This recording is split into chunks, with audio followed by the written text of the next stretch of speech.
I worked at a local pizza shop in my mid-20s. It was just a small place that did deliveries and had a few tables inside for dining in. In all honesty, the food wasn't that great. The only thing that was really special about the place was that it was open 24/7, so any not-so-sober people would usually come in all throughout the night. I often worked alone, but I didn't mind it. Actually, I preferred it. None of the food was hard to make, and whenever it was slow, I could usually do whatever I wanted while waiting around. This night was no different than any other, at least to start. I headed in at 9 p.m. and took over for the day manager. There were no special tasks or anything that I had to do that night, and with it being a Tuesday, I was prepared for a chill night. I prepped some of the workstations in the back and just waited for any orders to come through. I got a few customers in the next couple hours, but then it went radio silent. No walk-ins or calls. I pretty much sat on a chair in the back of the kitchen and scrolled on my phone the whole time. But around 1 a.m., I heard the bell by the door ring, which happened every time someone opened the door. I got up and walked to the front where the counter was, but I stopped as soon as I could see the main room. Nobody was in there. I stood in place and looked side to side, but there wasn't anyone at all. A short smile broke across my face as I walked further up and quadruple-checked that nobody came in. I found it funny, like I must have been so used to hearing that sound all night long that my brain was playing tricks on me now. Being sure it was nothing, I went back to my chair in the kitchen. I really didn't think about it at all after that. For the next 15 minutes, there were still no calls or customers, until I heard the bell ring again.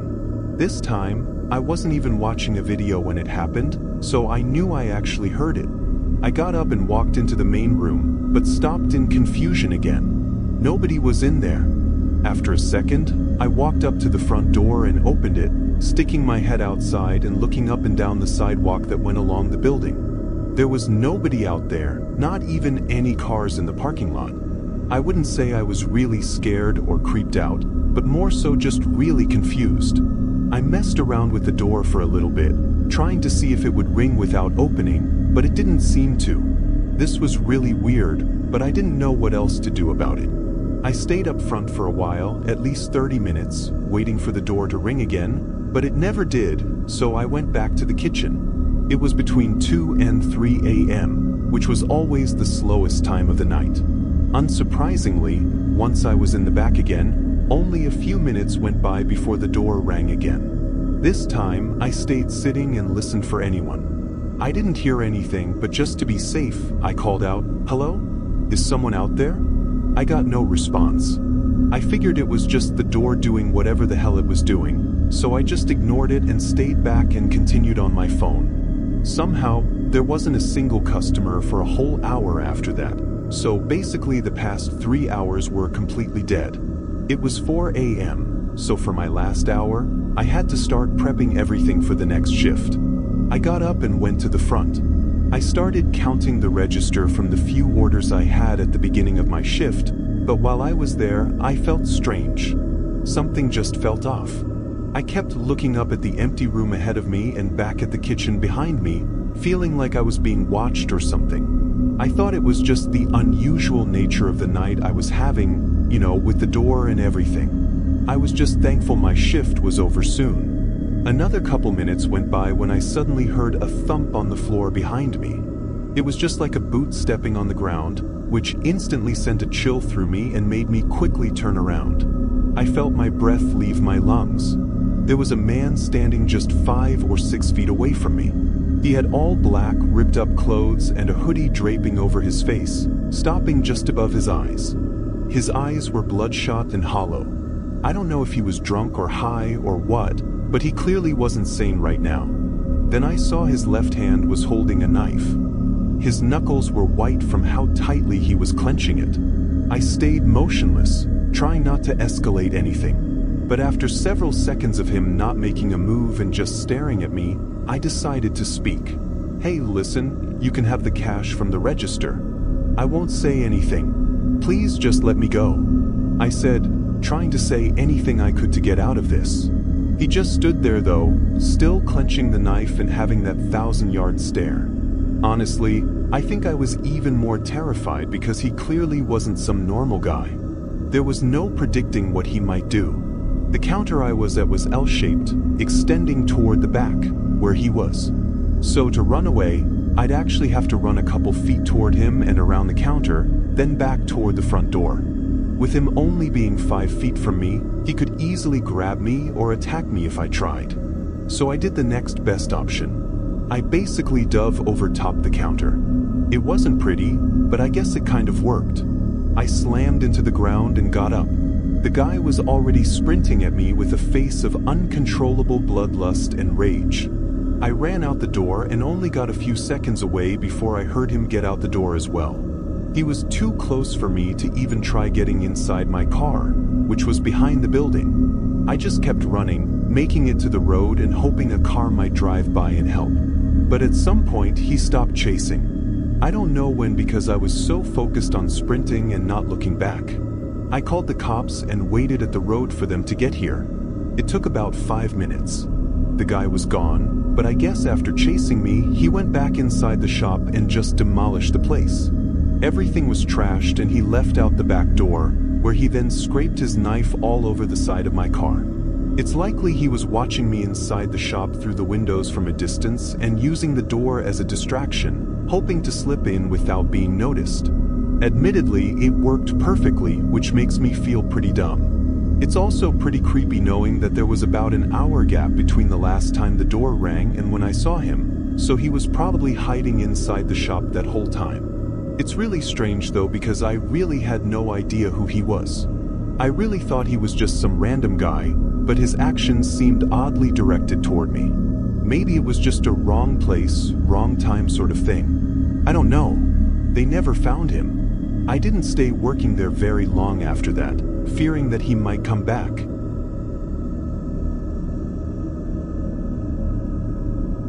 This was a couple years ago when I was working 2 jobs to save up for a condo.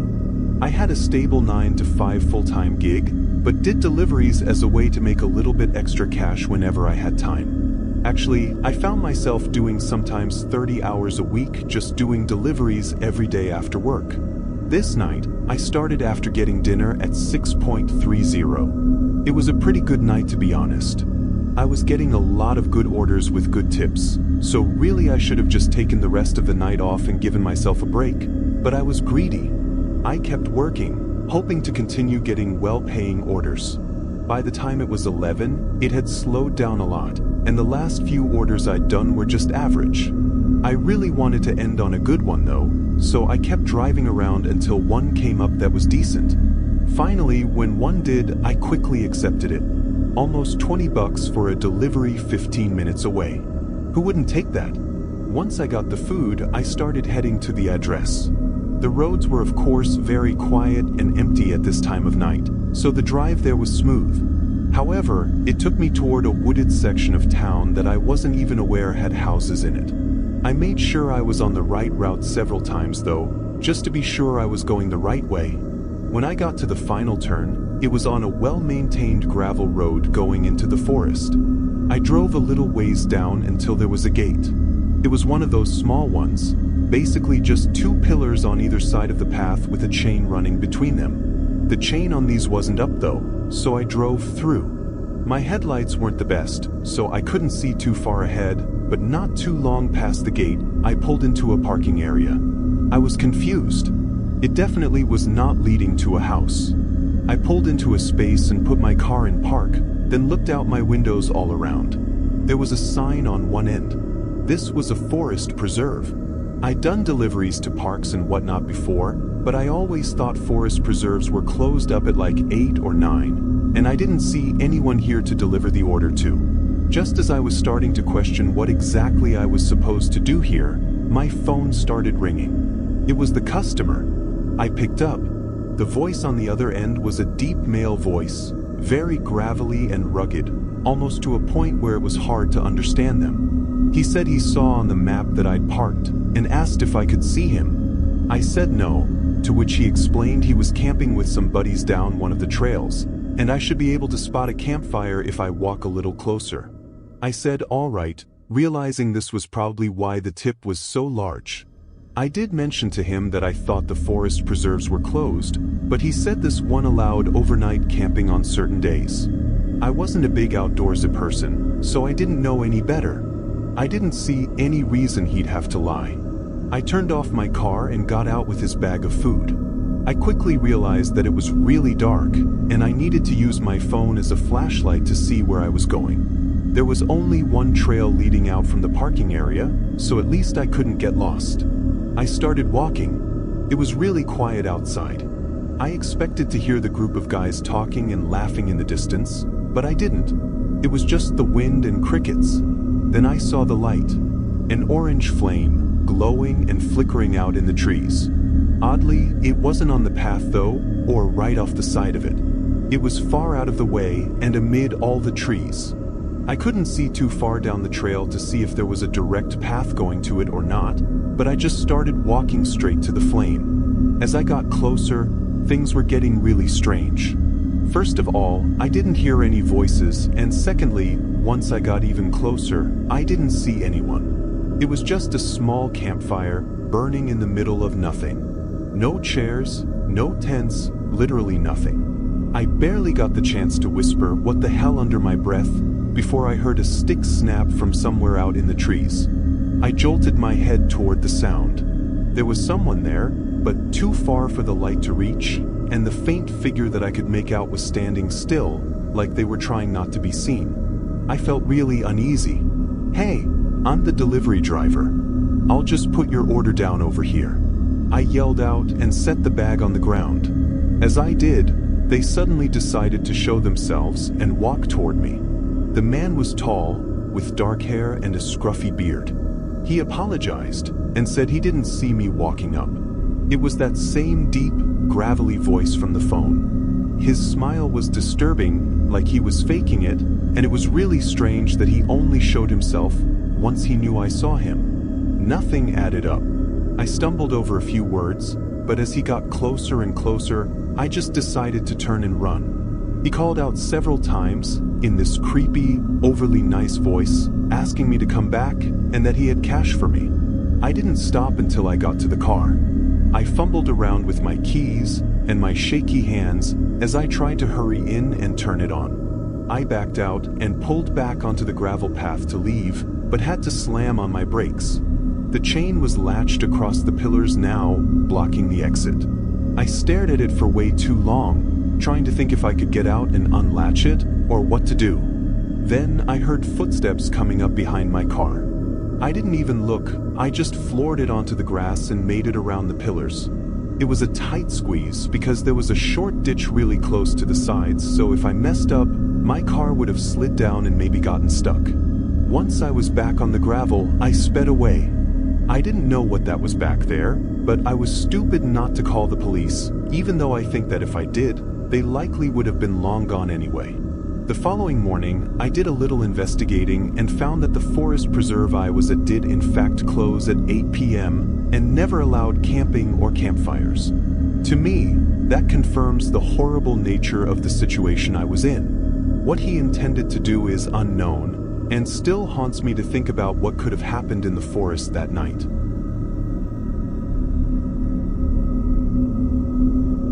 I work at a data center. It's at a small warehouse/office place. My job is to just stare at an operating room, to usually just give it a quick restart. It's a really simple and easy job, and because it's overnight and just me, I can really do whatever I want, so long as I'm constantly checking the status of all the systems. Although, I'm sure you can tell just how boring it can get sometimes. By the time this happened, I'd already seriously considered quitting several times, but forced myself to stick with it. Anyway, this night, I drove over to the office at my usual 10 p.m. The building was at the end of a long road and backed up to trees, so there were never any cars or people in the area. I parked and headed up to the office. This week, I had a show on Netflix that I'd been binging for my entire shifts, so after giving the computers a few checks, I immediately set up my laptop and started watching my show. For reference, there's usually no trips in any of the systems during my shift. Since it's overnight, there's less of a load on everything, so it's less likely anything will happen. I I'd say maybe twice a week, there would be an outage, and it'd only be a single system that I can quickly just restart and get working again. I think I got through just about 2 episodes of my show, so it was about 2 hours in when I saw a notification pop up on the monitor. One of the systems lost connection. I paused the show and got up. I walked downstairs and through multiple corridors until I got to the huge storage room that was the main hub of the data center. There were massive rows of shelves all throughout the room. The notification I got had a row and section number. I walked down the aisle and over to the correct section. It happened to be the very last row in the section on the far corner, and strangely, it was really obvious why it was down. The main power cable wasn't plugged in. It was laying on the ground like it had been pulled on or fallen out somehow. I really didn't know how that was possible. In all my years of having the job, I'd never seen a heavy-duty cable randomly fall out like that. It just doesn't happen. Regardless, though, of however it happened, I plugged it back in and booted up the system. Everything came back online and seemed to be working properly. The obvious and really only answer to fall back on was that it did somehow just wiggle out of the socket. Maybe over time it slowly shook out, and it just so happened to fall out tonight. I did a quick walkthrough of the rest of the aisles, checking for anything else while I was down there. Then I started heading back through all the corridors and back to the office. As I was in one of the corridors, I heard an unfamiliar sound. It was almost like a heavy door thumping closed in a doorway. It was a little creepy sounding, especially with there being no other sounds in the entire building. Unfortunately, I didn't really know the rest of the layout of the warehouse, so if it actually was a door, I had no way of knowing which door or where at. And although it sounded like a door, it very well could have been anything else. This was a massive warehouse, and often the metal pipes would bend and creak in the walls, or make similar thump sounds. It was just that exact sound I hadn't heard before. I made my way back to the room and sat down. I double-checked the systems again, then continued my show. Only a few minutes passed by, and I'd barely even gotten through one scene before I heard what sounded like a couple of fast-paced footsteps scurrying through the next corridor. It gave me a quick jump scare, but I got up and opened the door, looking down the hallway. There was nothing there, just an empty corridor with a door on the far end. But it sounded like it was just outside of the office I was in. I knew I wouldn't be able to keep my mind off of it if I didn't take a look around. I walked toward the end and opened the door. When I did and looked down the next hallway, I barely saw the door on the other end, closing like someone had just went through it. My heart was pounding now. I cautiously walked further up and opened the door. This one led to a hallway with multiple office doors in it. "Is someone in here?" My voice echoed through the corridor. I took a few steps inside. It was eerily quiet, not the slightest sound throughout the building. Were they hiding in one of these office rooms? As that thought creeped into my head, I got really unsettled and decided not to go any further down that hallway. I took one step back toward the door, but just when I did, one of the office doors next to me swung open. I only caught a glimpse of a man running out of the unlit room before I turned and booked it out of there. I could hear his footsteps echo behind me as I made it to the next corridor and into the staircase. I didn't want to risk getting trapped, so I took the fire exit door and just ran out into the parking lot. Once I got closer to my car, I started calling the police. Whoever was in there didn't chase me out the same exit though. The cops made it pretty quick and did an extensive search of the entire building, which took nearly half an hour, but the guy was gone, probably ran out a different exit and into the woods behind the building. Him being in there explained a lot though. The wire that had been disconnected earlier in the night was on the corner section, which the man probably bumped into while sneaking around. The company I worked for did a huge investigation to review security footage and try to figure out how he got in and if he stole anything. I didn't get much information on it, however, because I'm not authorized. I think it's pretty clear that whatever he was in there for, he likely didn't want me to know and was probably planning to prevent me from blowing his cover. How he would have done that after leading me through the corridors, I'm fortunate enough to not know.